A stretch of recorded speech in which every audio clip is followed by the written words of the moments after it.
yang sekarang ini, apa kita akan membagikan materi per kelompok dulu atau ada yang akan Ibu sampaikan?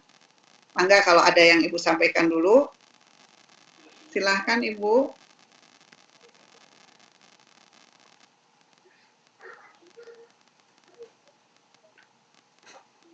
Oke, sebentar kalau begitu belum ya.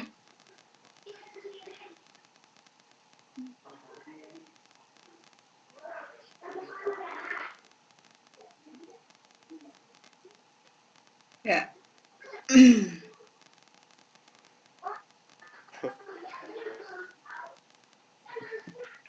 Sambil menunggu beliau ya, saya akan tayangkan pembagian kita.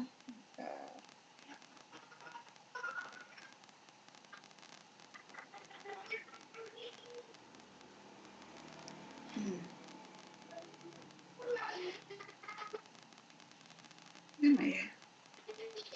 Kok nggak ada share screen-nya, nggak ada ya?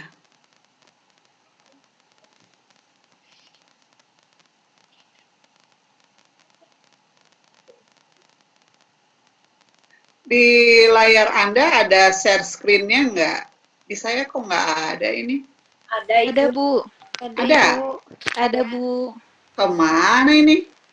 Sebentar, hilang.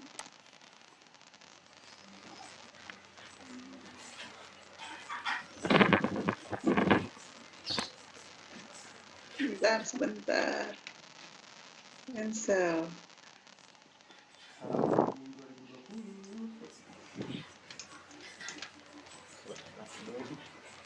Biasanya di atas kan ya, share screen tuh. Di bawahnya Bu biasanya. Oh Yang iya, iya. Di berwarna atas mah stop hijau. ya? Iya Oke, betul. iya, ketukar. Ya.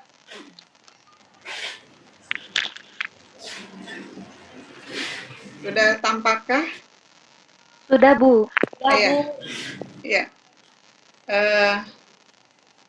Ibu Yoce, Prof. Yoce, mohon izin sambil menunggu kesiapan Ibu, saya coba sampaikan pembagian materi seperti ini, ya, untuk 17 orang ini. Dalam mata kuliah Kapita Selekta ini, kita terbagi dua atas kelompok besar, yaitu kelompok bahasa dan kelompok sastra. Di kelompok bahasa yang saya cermati dari RPS itu fonologi, morfologi, sintaksis, dan sosiolinguistik. Sedangkan sastra itu apresiasi sastra, kreativitas bersastra, dan pembelajaran sastra. Pada mata kuliah ini karena kita di jenjang S2, kita akan mengkaji permasalahan-permasalahan yang ada pada bidang-bidang ini dan bagaimana upaya atau cara mengatasi masalah tersebut. Misalnya, yang berkaitan dengan fonologi, karena kita pendidikan, walaupun di sini murni, kita harus selalu kaitkan dengan di pembelajaran. Di fonologi ini ada permasalahan apa? Misalnya, apakah pelafalan masih ada masalah tidak yang mengganggu komunikasi? Ya. Atau fonetik fonemi, tanya, itu mengganggu tidak di fonologi Anda tidak? Nah, kalaupun ada, misalnya pelafalan itu adanya di materi apa? Misalnya, kita bisa cek di kurikulum, gitu ya. Materi yang berkaitan dengan bunyi bahasa, dengan pelafalan itu adanya di materi apa? Ubay sudah bisa masuk ya, alhamdulillah Ubay. Ya. Iya Ibu. Ya, syukur ya. Nah, nanti diskusikan di bagian fonologi ini apa yang ada masalah-masalah apa yang fokus utamanya ada, dan supaya barangkali nanti ada di antara Anda yang akan membahas tesisnya ini berkaitan dengan fonologi. Ya, walaupun sedikit tapi itu udah kaitan dengan fonologi ya. Bisa kaitan dengan fonetik ya. Bisa juga kaitannya dengan fonemik ya. Silahkan ini yang dibunyi-bunyi bahasanya atau yang dikaitkan dengan makna. Mana yang dimungkinkan? Misalnya ketika orang mengucapkan Sabtu dengan Sabtu, jadi masalah di komunikasi tidak. Gitu. Tetapi karena di masalah lisan tidak ada masalah, ketika mereka menulis, benar tidak? Jangan-jangan yang mereka tulis sesuai dengan apa yang mereka ucapkan dan sesuai yang mereka dengarkan. Karena pengalaman verbal itu akan mempengaruhi kemampuan di menulis. Nah, ini di kajian fonologi ya. Bisa juga Anda kaitkan dengan dialek mungkin ya. Nah, kalau penutur bahasa Sunda, ini biasanya ketika mengucapkan kata-kata dalam bahasa Indonesia, ada semacam luncuran ya, luncuran di belakang ketika dia mengucapkan vokal A, ya, kemana, menjadi kemana. Apakah ini di pendidikan dasar ini sesuaikah yang mereka tulis? Ketika mendengar kata tahu, ya ada tulisan tahu, dia tulisnya TAU bukan tahu, yang dibacanya tahu ya. Kadang-kadang juga saya dapat WA dari mahasiswa, ketika menjawab iya bu, menyebut iya bunya tidak IYA, tetapi I dan A. Karena dia dengarnya itu, gitu ya. Ini kan masalah nih. Ini di masalah di fonetik. Fonemiknya sih tidak mengubah makna, tetapi di penulisannya, ya. Nah, silahkan Anda kaji kasus-kasus seperti ini yang berkaitan dengan fonologi, ya. Kemudian yang berkaitan dengan morfologi. Morfologi ini biasanya berkaitan dengan proses morfologi, ya. Proses morfologi. Misalnya dengan afiksasi.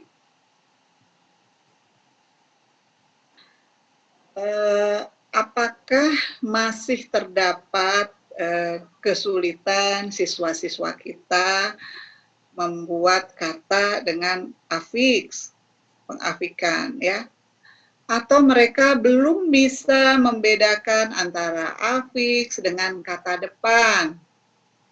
Biasanya ya, kalau afiks kan ditulisnya digabung, kalau kata depan dipisah. Ini kaitan nih dengan afiksasi.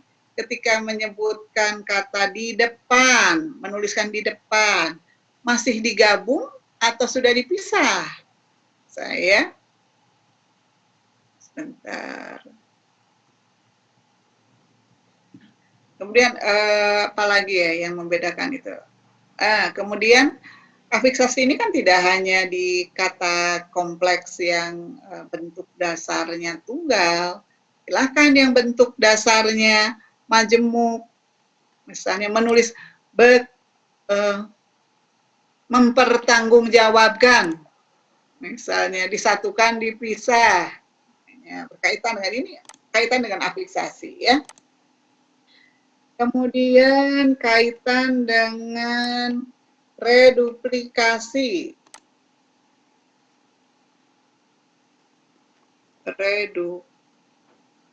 Sebentar, kenapa ini? Reduplikasi, pengulangan, ya. Ketika menuliskan kata ulang, mereka sudah benar atau tidak, menggunakan tanda hubung atau tidak. Kemudian kalau dalam kalimat dia menggunakan kaitan dengan ejaan, tanda baca, benar tidak di sini? Reduplikasi ya. Ketika mengulang reduplikasi ini macam-macam, silakan. Nanti Anda pilih nih bagian yang mana yang akan disoroti ya. Reduplikasi ini ada kata ulang, ada kata yang diulang. Ya, agak berbeda tuh kata ulang dengan kata yang diulang. eh, kalau Anda menulis bentuk rumah-rumah itu kata ulang, ya. Tapi ketika menjadi apa ya, dar der dor misalnya, masih kata ulang juga ya, kata ulang perubahan bunyi misalnya. Tapi ketika bentuknya kuku, paru-paru, kura-kura, nah silakan nanti dicari ini. Apakah siswa kita atau misalnya data kita masyarakat penutur bahasa Indonesia bisa membedakan tidak? Terutama biasanya kesalahan-kesalahan itu, masalah-masalah itu di dalam tulis. Kalau di lisan karena tidak didokumentasikan, kadang-kadang itu lewat saja ya. Kemudian pemajemukan, ya, pemajemuk, ya. Adakah masalah di sini? Ya. Bentuk-bentuk seperti rumah sakit itu ya, kursi malas itu kan pemajemukan, atau ada pemajemukan yang terkini gitu. Coba dalam masa pandemi ini adakah kosakata baru yang mungkin dihasilkan gitu dalam cara ini? Misalnya selain pemajemukan juga bisa unsur serapan, ya. Nah, pandemi ini banyak betul. Sejak 16 Maret saya lockdown di rumah, melaksanakan pekerjaan semua dari rumah. Istilah lockdown ini populer betul. Istilah COVID, pandemi. Dulu orang tidak pernah pakai kata pandemi. Ya, jarang betul kita gunakan itu. Nah, serapannya seperti apa nih kita? Apakah orang cenderung menggunakan bahasa asingnya, dan kalau dituliskan dalam bahasa Indonesia ini sudah mengikuti kaidah penyerapan bahasa Indonesia atau belum, ya. Kemudian abreviasi. Ini abreviasi ini macam-macam nih kasus-kasusnya nih ya. Silahkan. Karena silahkan cari teorinya, apakah pedoman abreviasi ini harus suka-suka saja, misalnya mana yang terdengar enak itu yang digunakan, atau harus mengikuti kaidah-kaidah. Kalau harus mengikuti kaidah, di masyarakat, di penutur bahasa, mana yang sering terdengar? Ya. Mana yang mudah? Kadang-kadang orang memilih abreviasi ini, yang indah didengar, yang nyaman diucapkan, itulah yang digunakan. Ya.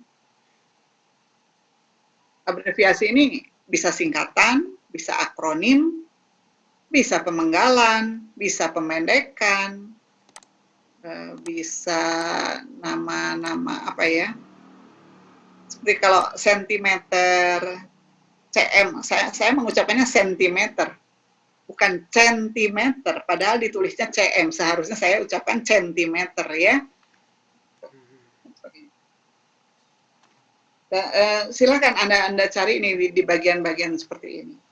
Mungkin Anda akan dapatkan yang lain ya.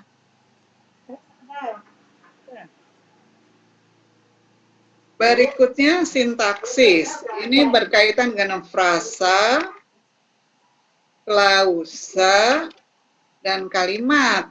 Nih. Ini frasa, klausa, kalimat ini kaitannya dengan apa? Tentu dengan penggunaan. Ya. Kita tidak melulu melihat teori, jangan. Kita harus selalu kaitkan dengan fenomena yang ada supaya ini berguna untuk latar belakang di tesis Anda nanti. Jadi jangan sia-sia tugas ini selesai sudah tidak. Ya. Mana yang paling banyak? Kalau lihat seperti ini biasanya di sini di kalimat nih yang paling banyak. Ya, silakan.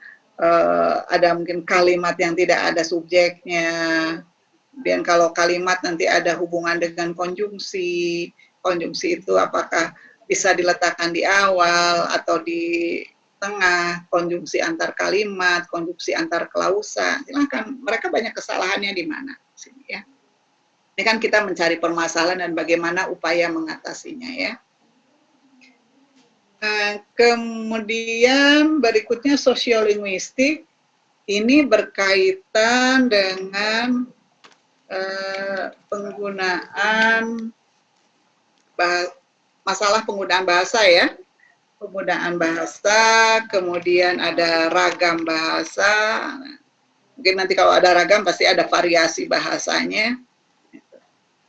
Kapan kita menggunakan nih di penggunaan bahasa? Apakah sudah tepatkah penggunaan bahasa yang dilakukan di sini? Silakan ya. Kemudian penggunaan bahasa juga ini bisa ragam lisan, bisa ragam tulis, ragam resmi, ragam non-resmi. Nih, dilihatkan. Kemudian, tapi Anda boleh memberi masukan ya. Saya sampaikan dulu, nanti ada masukan ya, supaya kita bisa bekerja dengan baik dan memanfaatkan daya dukung kita yang kita miliki. Ya. Sementara ini dulu untuk sosiolinguistik. Berikutnya apresiasi sastra. Apresiasi sastra ini Anda bisa pilih karyanya. Kalau dari genre teks bisa puisi, prosa, kemudian drama. Bentar ya. Nah, ini kalau apresiasi ini kaitannya dengan apakah akan ada misalnya istilah alih wahana ya. Ada karya-karya yang dibuat alih wahana dari puisi ke film, mungkin puisi ke cerpen, tapi saya atau ini setelah Prof. Sapardi Djoko Damono meninggal, puisi-puisi beliau ini banyak diapresiasi, dialihwahanakan. Anda cermati coba, alihwahananya ini seperti apa? Apakah saya tidak tahu yang Hujan Bulan Juni apakah sudah ada filmnya atau tidak itu. Tanya ya. Sudah, Bu. Mengapa tiba-tiba ada Hujan Bulan Juni walaupun sekarang cuaca sekarang tidak bisa diprediksi, Juni bisa ada hujan. Kalau dulu Juni itu pasti kemarau, makanya disebutnya juga hujan bulan Juni gitu ya. Nanti ada alih wahana, ada alih bahasa mungkin ya. Silakan gunakan teori-teori ini. Yang mendalami sastra lebih tahu, saya akan banyak belajar dari Anda semua. Kemudian alih bahasa, apakah ada puisi-puisi asing yang diterjemahkan dalam bahasa Indonesia atau sebaliknya puisi kita yang diterjemahkan dalam bahasa asing. Nih, kalau Anda mengenal Bu Nenden Lilis Aisyah dari Prodi Pendidikan Bahasa Sastra Indonesia yang dari UPI ya, beliau mengalih bahasakan puisi-puisi dari bahasa Korea ke dalam bahasa Indonesia. Jadi alih bahasa agak berbeda dengan penerjemahan, ya. Karena di dalam alih bahasa ini di sana ada unsur budaya, ada unsur kontekstualnya masuk, gitu ya. Ini ada masalah apa dengan ini, kemudian nanti cari upayanya, ya. Kemudian kreativitas bersastra. Saya melihatnya ini, saya mohon masukan nih, kreativitas bersastra ini berkaitan dengan apa saja nih? Ada Zulfa nggak? Datang nggak Zulfa nih? Yang saya tahu sastranya bagus. Kemudian teman-teman yang mendalami sastra mohon bantuan. Di sini bisa dibahas tentang apa saja ya. Kalau yang model pengkajian sastra sepertinya di sini. Kreativitas sastra kaitkan juga dengan puisi, atau prosa, atau drama, ya. Kalau semua Anda bahas juga boleh, tetapi nanti itu akan ada di permukaan. Tetapi kalau sudah merujuk, itu akan lebih fokus dan teori yang kita gunakan juga lebih jelas ya. Ini silakan, kalau kreativitas bersastra, apakah nih alih wahana dan alih bahasa juga ini masuk di sini, di kreativitas bersastra juga. Bisa jadi ini beririsan, ya. Jadi tolong dibantu nih ya. Kemudian kalau pembelajaran sastra, barangkali Anda mengetahui ada model kajian karya sastra mungkin, atau ini yang atas ya kreativitas. Model kajian karya sastra.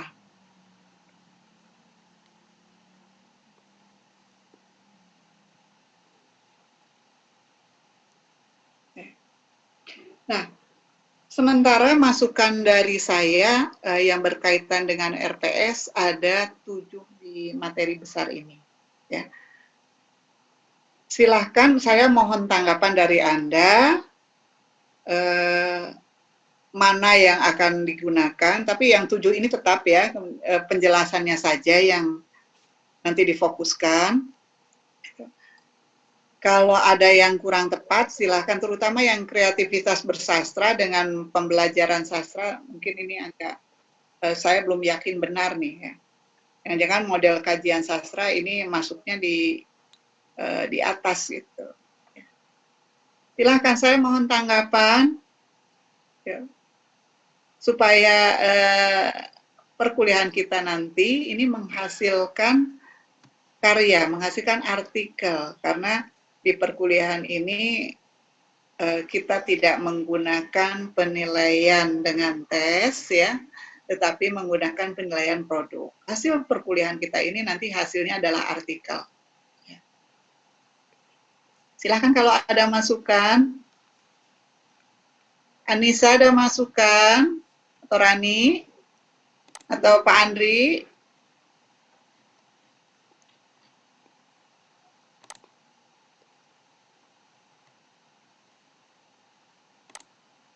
Oh, sebentar ya.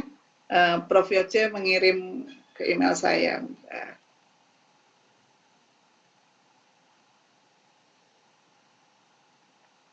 Silakan kalau ada masukan. Buyung sudah bisa masuk di ruang 11, Buyung? Ada Buyung tidak? Ada halo, ya? Bu. Iya. Ya.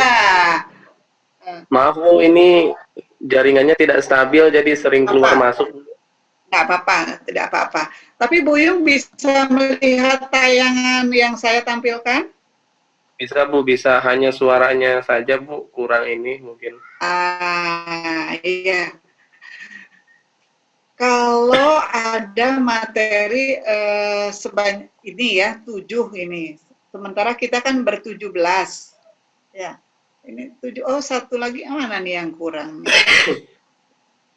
Semantik belum nih. Ya. Kenapa tadi saya tulis ini satu lagi nih. Semantik. Ya, yang tertinggal ini semantik. Semantik ini bisa di bahasa, bisa di sastra, dua-duanya juga masuk ya. Semantik ini kaitannya dengan makna, silahkan. Makna dalam bahasa lisan dan makna dalam bahasa tulis ya. Di bahasnya Mas dalam bahasa lisan atau tulis.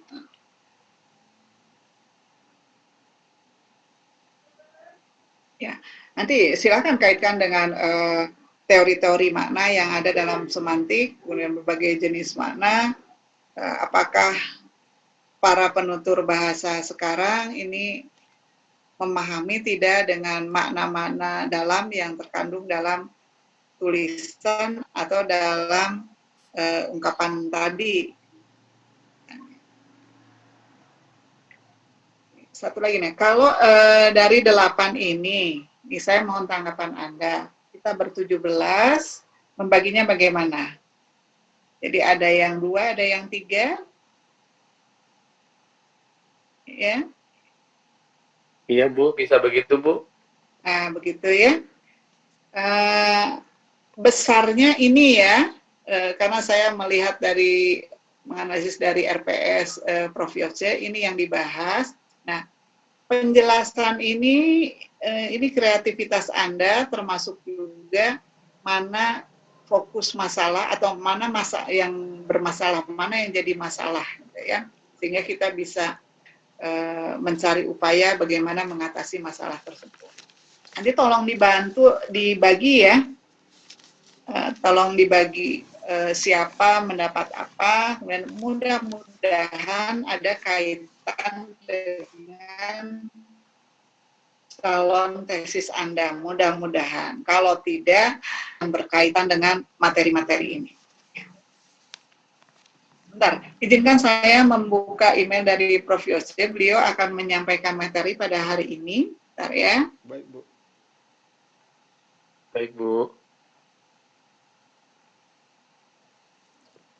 Bu.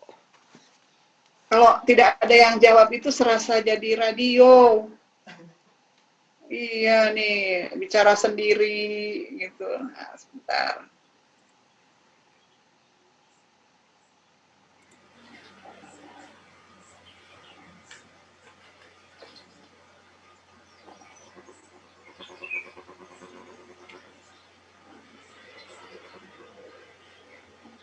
Nah, saya kirim materi ya ke Buyung atau ke siapa nih?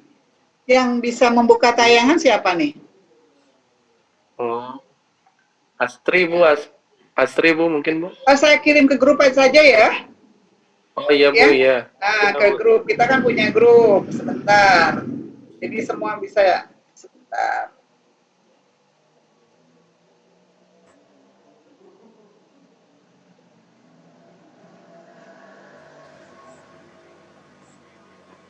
Tuh, Zulfa belum bisa masuk nih. Belum daftar dia.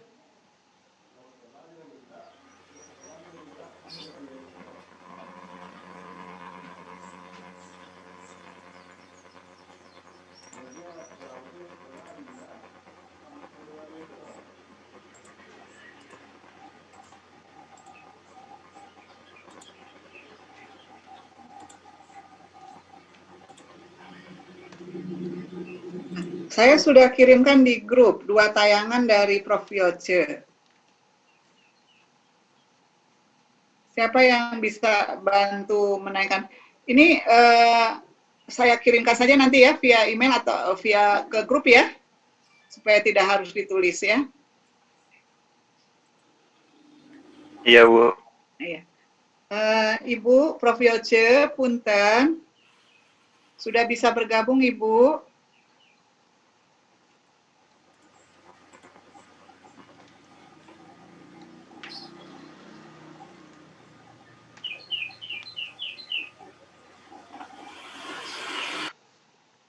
Anda sudah cek di grup? Sudah, Bu. Sudah, Bu. Ibu. Ya. Nah, Ibu mau bicara, Bu? Mau tayangan yang mana yang ditayangkan? Asri bisa bantu, Asri? Ya, Bisa, Bu. bisa ya. Tapi Bu Yose Bu mau Yoce-nya sudah ini sebentar. Alhamdulillah. Mangga Ibu, mangga. Asik, alhamdulillah. Mangga. Mangga Ibu. Iya. Ini kapan ya, Bu? Oh gitu. Terus. Assalamualaikum warahmatullahi wabarakatuh. Selamat berjumpa dengan Waalaikumsalam Ibu. warahmatullahi Ya, wabarakatuh. Waalaikumsalam. nenek, Oma. Iya. Apa namanya? Sebelum kita berbicara tentang kapital seleka pendidikan bahasa dan sastra Indonesia, kita tanya dulu apa sih kapital selekta? Kenapa kapital selekta mesti diajarkan gitu lah, ya. Jadi apa yang disebut kapital selekta supaya Anda nanti jelas kalau misalnya akan membuat makalah, oh kapital selekta ini. Kalau mau makalah bagaimana misalnya isu-isu fonologi dalam bahasa Indonesia, pembelajaran fonologi pendidikan atau pembelajaran fonologi di bahasa Indonesia, maka Anda dasarnya, oh kapital selekta ini. Jadi yang cari Anda itu isu-isu yang membuat kemajuan atau bisa membangun yang artinya tertinggal gitu ya. Jadi dengan kapital selekta ini kita berharap bahwa isu-isu yang susah dalam pembelajaran atau pendidikan bahasa Indonesia bisa apa itu namanya, di